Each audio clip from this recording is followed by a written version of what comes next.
بسم اللہ الرحمن الرحیم۔ تمام ناظرین کو السلام علیکم۔ امید ہے کہ آپ سب خیریت سے ہوں گے۔ تو چلتے ہیں آگہی کے سفر پر۔ حضرت لوط علیہ السلام حضرت ابراہیم علیہ السلام کے بھتیجے ہیں۔ حضرت لوط علیہ السلام کے والد کا نام حاران تھا، جن کا انتقال آپ کے بچپن میں ہی ہو گیا تھا، لہٰذا حضرت لوط علیہ السلام کا بچپن حضرت ابراہیم علیہ السلام کے زیر سایہ گزرا۔ توریت میں ہے کہ مصر کے قیام میں حضرت ابراہیم علیہ السلام اور حضرت لوط علیہ السلام کے پاس کافی ساز و سامان تھا اور مویشیوں کے بڑے بڑے ریوڑ تھے، اس لیے ان کے چرواہوں اور محافظوں کے درمیان بہت زیادہ کشمکش رہتی تھی۔ حضرت ابراہیم علیہ السلام کے چرواہے چاہتے تھے کہ اس چراگاہ اور سبزہ زار سے پہلے ہمارے ریوڑ فائدہ اٹھائیں، اور حضرت لوط علیہ السلام کے چرواہوں کی خواہش ہوتی کہ اول ہمارا حق سمجھا جائے۔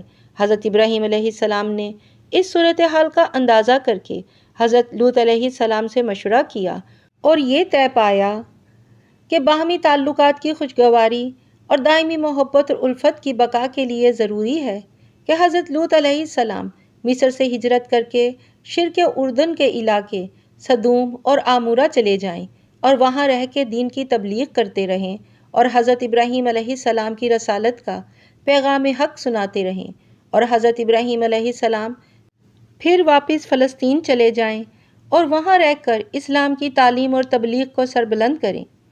حضرت لوط علیہ السلام نے جب سدوم میں آ کر قیام کیا تو دیکھا کہ یہاں کے باشندے فواہش میں اس قدر مبتلا ہیں کہ الامان الحفیظ، دنیا کی کوئی برائی ایسی نہ تھی جو ان میں موجود نہ ہو، کوئی خوبی ایسی نہیں تھی جو ان میں پائی جاتی ہو۔ اس کے علاوہ یہ قوم خبیث عمل کی موجد تھی، یعنی اپنی نفسانی خواہشات کو پورا کرنے کے لیے وہ عورتوں کی بجائے نوجوان لڑکوں سے اختلاط رکھتے۔ دنیا کی قوموں میں اس عمل کا اس وقت تک قطعاً کوئی رواج نہ تھا۔ یہی بدبخت قوم ہے جس نے اس ناپاک عمل کی ایجاد کی۔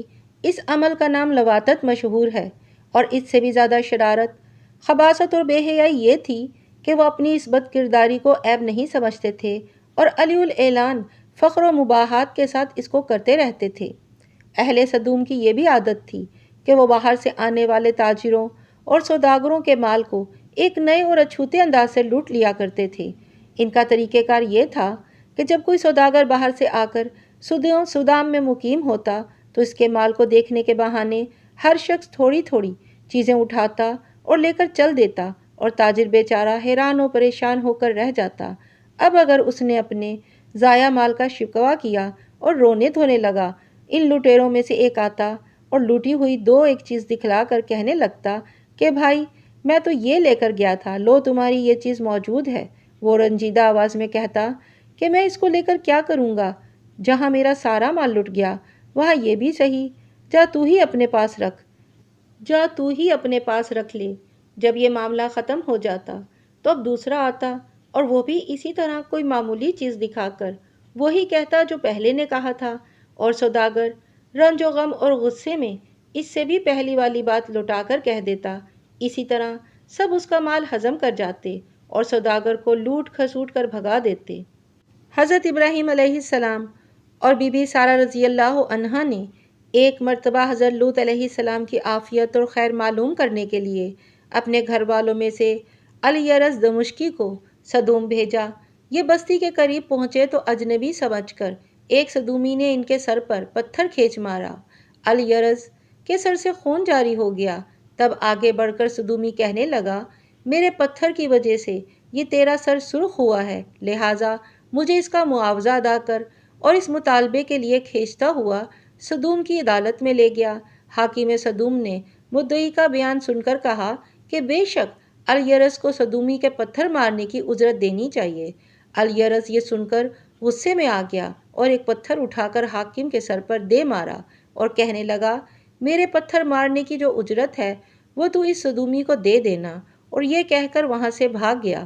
ان حالات میں حضرت لوط علیہ السلام نے ان کو ان کی بے حیائیوں اور خباثتوں پر ملامت کی اور شرافت اور طہارت کی زندگی کی رغبت دلائی، مگر ان بدبختوں پر کوئی اثر نہ ہوتا، بلکہ آپ کی نصیحتوں سے غیظ و غضب میں آ کر کہتے تھے کہ اگر ہم ناپاک اور بے حیا ہیں اور وہ بڑے پاک باز ہیں تو ان کا ہماری بستی سے کیا واسطہ، ان کو یہاں سے نکالو۔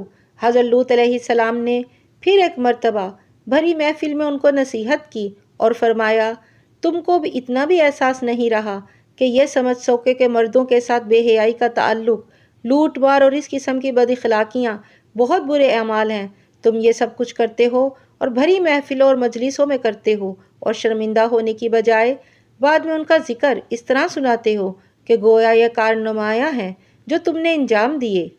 قوم نے اس نصیحت کو سنا تو غصے سے تلملا اٹھی اور کہنے لگی، لوط، بس یہ نصیحتیں اور عبرتیں ختم کر۔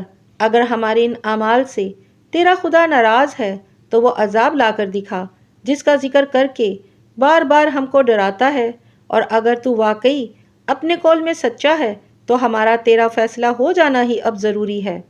ادھر یہ ہو رہا تھا، دوسری جانب حضرت ابراہیم علیہ السلام کے ساتھ یہ واقعہ پیش آیا کہ حضرت ابراہیم علیہ السلام جنگل میں سیر کر رہے تھے۔ انہوں نے دیکھا کہ 3 اشخاص سامنے کھڑے ہیں۔ حضرت ابراہیم علیہ السلام نہایت متواضع اور مہمان نواز تھے، اور ہمیشہ ان کا دسترخوان مہمانوں کے لیے وسیع تھا۔ اس لیے ان تینوں کو دیکھ کر بے حد مسرور ہوئے اور ان کو اپنے گھر لے گئے اور بچڑا ذبح کر کے تکے بنائے اور بھون کر مہمانوں کے سامنے پیش کیے، مگر انہوں نے کھانے سے انکار کیا۔ یہ دیکھ کر حضرت ابراہیم علیہ السلام نے سمجھا یہ کوئی دشمن ہے جو حسب دستور کھانے سے انکار کر رہے ہیں، اور کچھ خائف ہوئے کہ آخر یہ کون ہے۔ مہمانوں نے جب حضرت ابراہیم علیہ السلام کا اضطراب دیکھا تو ان سے ہنس کر کہا، اب گھبرائیں نہیں، ہم خدا کے فرشتے ہیں اور قوم لوط کی تباہی کے لیے بھیجے گئے ہیں، اس لیے سدوم جا رہے ہیں۔ دراصل یہ فرشتے حضرت جبرائیل علیہ السلام، حضرت اسرافیل علیہ السلام اور حضرت اسرائیل علیہ السلام تھے۔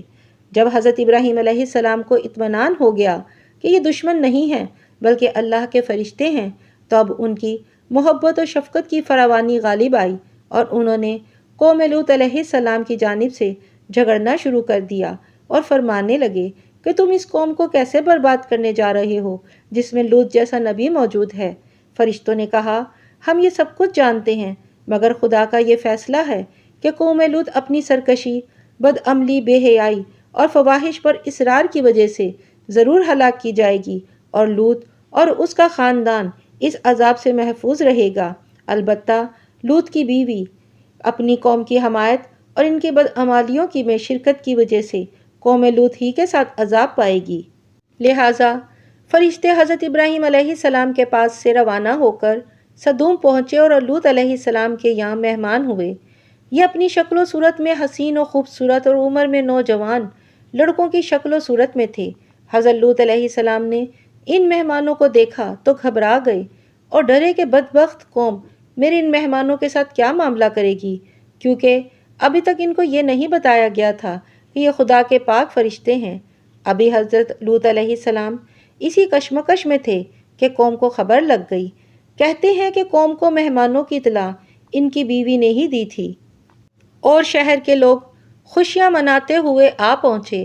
حضرت لوط علیہ السلام نے کہا، دیکھو یہ میرے مہمان ہیں، تم میری فصیحت نہ کرو، اللہ سے ڈرو، تم میری رسوائی کے کیوں در پہ ہو؟ تو انہوں نے کہا، کیا ہم نے تجھے اس بات سے نہیں روک دیا تھا کہ کسی قوم کا آدمی ہو اپنے پاس نہ ٹھہراؤ؟ حضرت لوط علیہ السلام نے کہا، اگر ایسا ہی ہے تو لوگو یہ میری بیٹیاں ہیں، یعنی بستی کی عورتیں جنہیں وہ اپنی بیٹیوں کی جگہ سمجھتے تھے اور جنہیں لوگوں نے چھوڑ رکھا تھا، یہ تمہارے لیے جائز ہیں، پاک ہیں۔ کہنے لگے، تجھے معلوم ہو چکا کہ تیری ان بیٹیوں سے ہمیں کوئی سروکار نہیں، اور تو اچھی طرح جانتا ہے کہ ہم کیا کرنا چاہتے ہیں۔ ان بدکار لوگوں نے آپ کے گھر کا گھیراؤ کیا ہوا تھا۔ حضرت لوط علیہ السلام بہت گھبرائے ہوئے تھے۔ یہ دیکھ کر فرشتوں نے کہا، اے لوط، ہم تیرے پروردگار کے بھیجے ہوئے ہیں، گھبرانے کی کوئی بات نہیں، یہ لوگ کبھی تجھ پر قابو نہ پا سکیں گے۔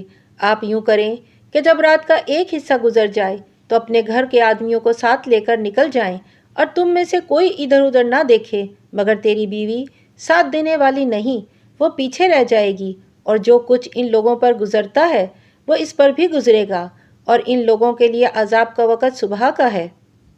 اہل سدوم حضرت لوط علیہ السلام کے گھر کا دروازہ توڑنے پر بضد تھے، لہٰذا حضرت جبرائیل علیہ السلام نے گھر سے باہر نکل کر اپنے پر کا ایک کونا انہیں مارا، جس سے ان سب کی آنکھوں کے ڈیلے باہر نکل آئے اور بصارت زائل ہو گئی۔ یہ خاص عذاب ان لوگوں کو پہنچا جو حضرت لوط علیہ السلام کے پاس بدنیتی سے آئے تھے۔ حضرت لوط علیہ السلام حقیقت حال جان کر مطمئن ہو گئے اور اپنے گھر والوں کے ساتھ رات ہی کو نکل کھڑے ہوئے۔ آپ کی بیوی بھی آپ کے ساتھ تھی، مگر کچھ دور جا کر واپس اپنی قوم کی طرف پلٹ گئی اور قوم کے ساتھ جہنم رسید ہو گئی۔